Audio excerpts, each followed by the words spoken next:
Buenos días, estimados estudiantes de Derecho Bancario.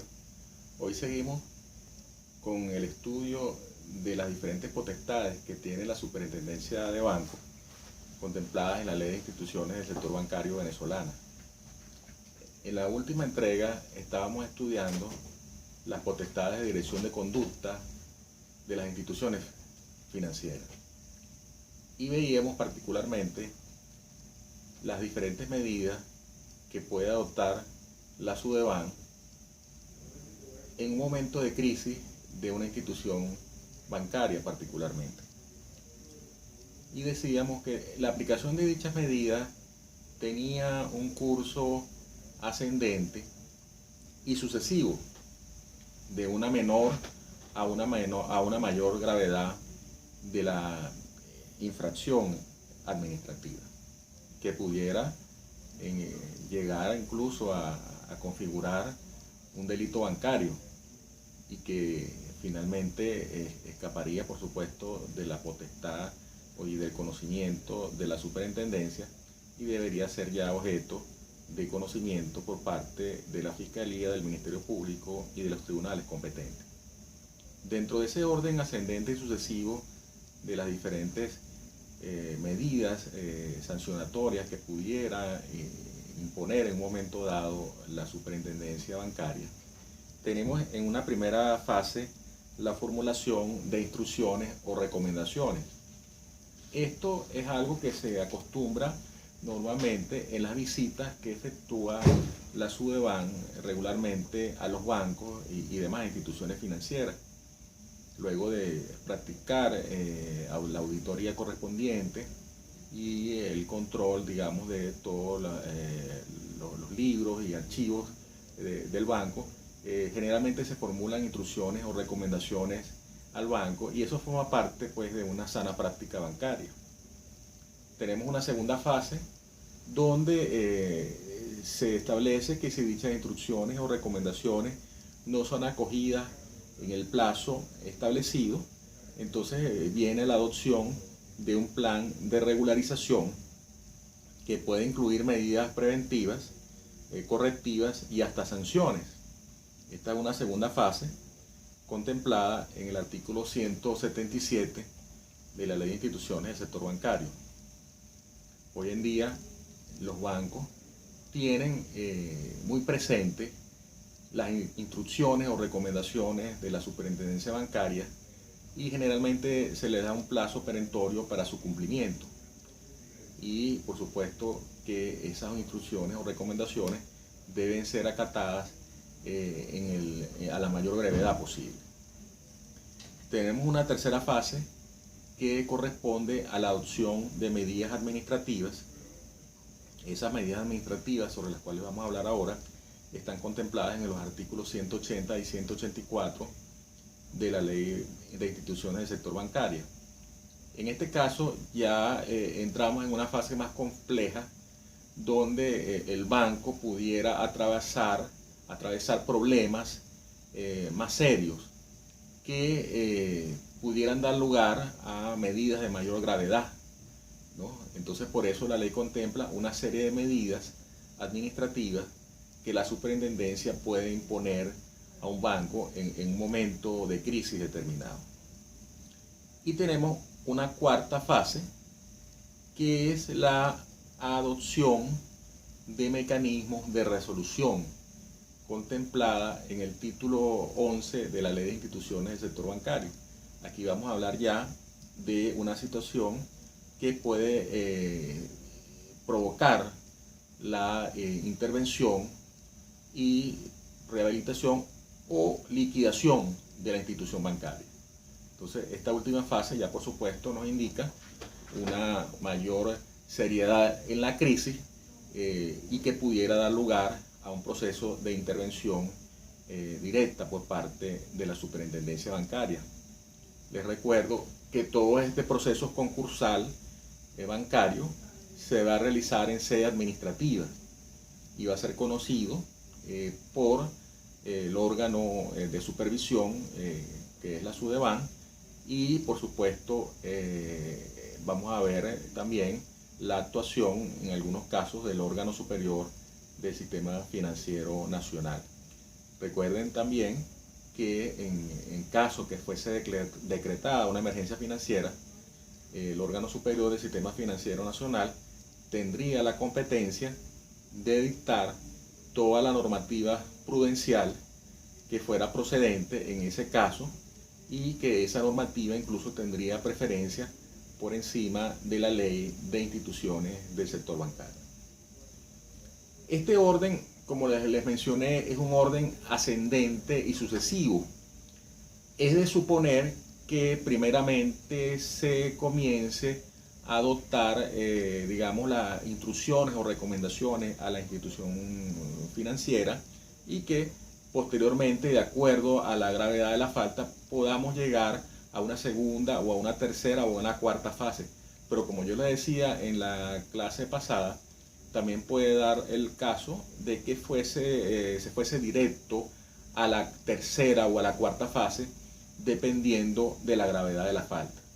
¿Y cómo se va a establecer la gravedad de la falta? Bueno, generalmente a través de las visitas de inspección que regularmente hace 1 o 2 veces al año la Superintendencia de Bancos a los diferentes bancos e instituciones financieras, y que pudiera en ese momento, luego de una auditoría, detectarse alguna falla que pudiera ser más o menos grave.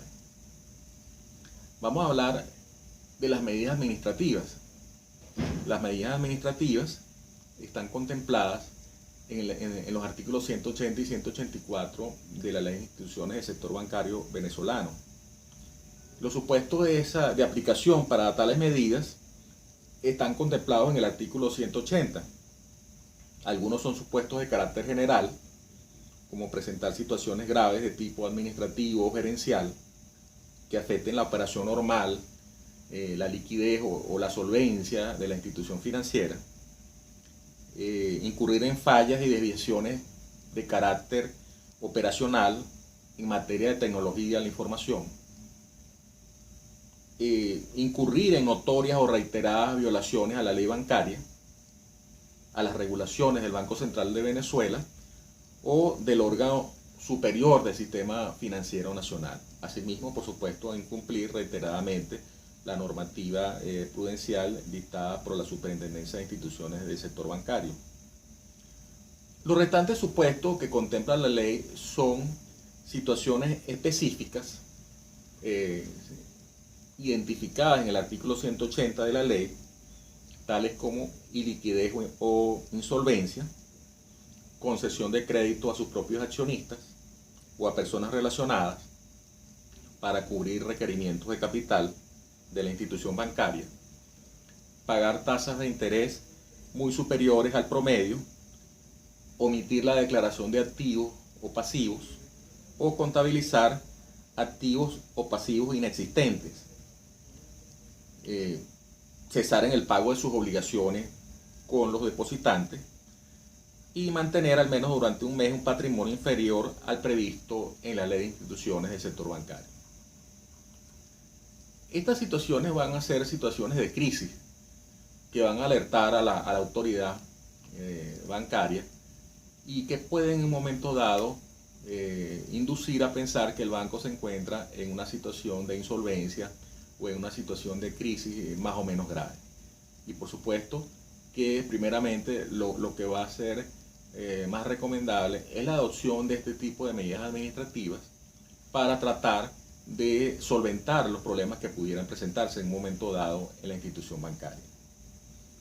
Cuando ocurra alguno de estos supuestos antes enumerados, la superintendencia adoptará sobre las instituciones del sector bancario todas las medidas de administración que juzgue pertinentes, y en particular una o varias de las medidas contempladas en el artículo 181 de la Ley de Instituciones del Sector Bancario. Entonces vamos a encontrarnos que algunas de estas medidas están dirigidas a los administradores o a la junta directiva, y otras medidas están dirigidas a los accionistas. Asimismo, vamos a encontrarnos que algunas medidas van a imponer obligaciones de hacer a los accionistas y directivos del banco, y otras van a estar encaminadas hacia obligaciones o deberes de abstención, es decir, la prohibición de hacer determinada conducta. Dentro de las obligaciones de hacer están, por ejemplo, la colocación de los recursos obtenidos por el incremento de las captaciones o disminución de sus activos en valores de alta liquidez, solvencia y rentabilidad en el Banco Central de Venezuela y en la forma que apruebe la SUDEBAN. El registro inmediato de las pérdidas correspondientes a las provisiones parciales o totales de activos cuyo estado de cobrabilidad así lo requiera, y la reducción correspondiente de capital o afectación de reservas contra ellas. Asimismo, la venta o liquidación de algún activo o inversión.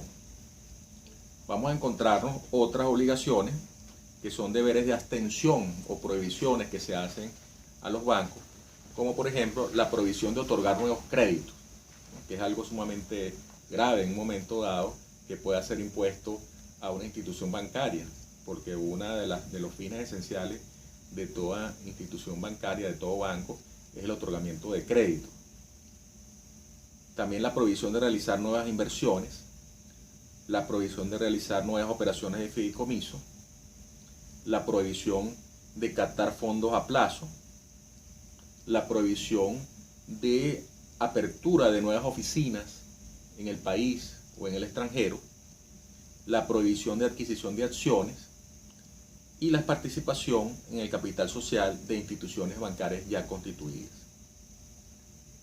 Igualmente, la prohibición de adquirir, ceder, traspasar o permutar inmuebles o efectuar gastos en remodelaciones, la suspensión del pago de dietas u otros emolumentos, salvo sueldos, a los miembros de la junta directiva, la prohibición de liberar provisiones específicas o genéricas, la prohibición de mantener publicidad o propaganda.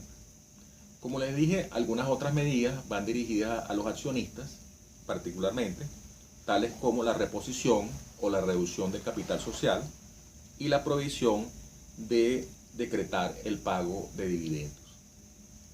En una situación extrema, se encuentran otras medidas que puede adoptar la SUDEBAN, tales como la remoción o suspensión de directivos o empleados de la institución, la designación de funcionarios con poder de veto dentro de la junta directiva y en todos los comités, y la suspensión de operaciones. Entonces, esas son medidas ya más graves que pudieran conllevar a entrar ya en una fase digamos, más compleja del proceso concursal bancario. En una próxima entrega seguiremos conversando sobre las diferentes medidas que puede adoptar la superintendencia bancaria dentro del marco de la potestad de dirección de conducta de las instituciones bancarias. Muchas gracias.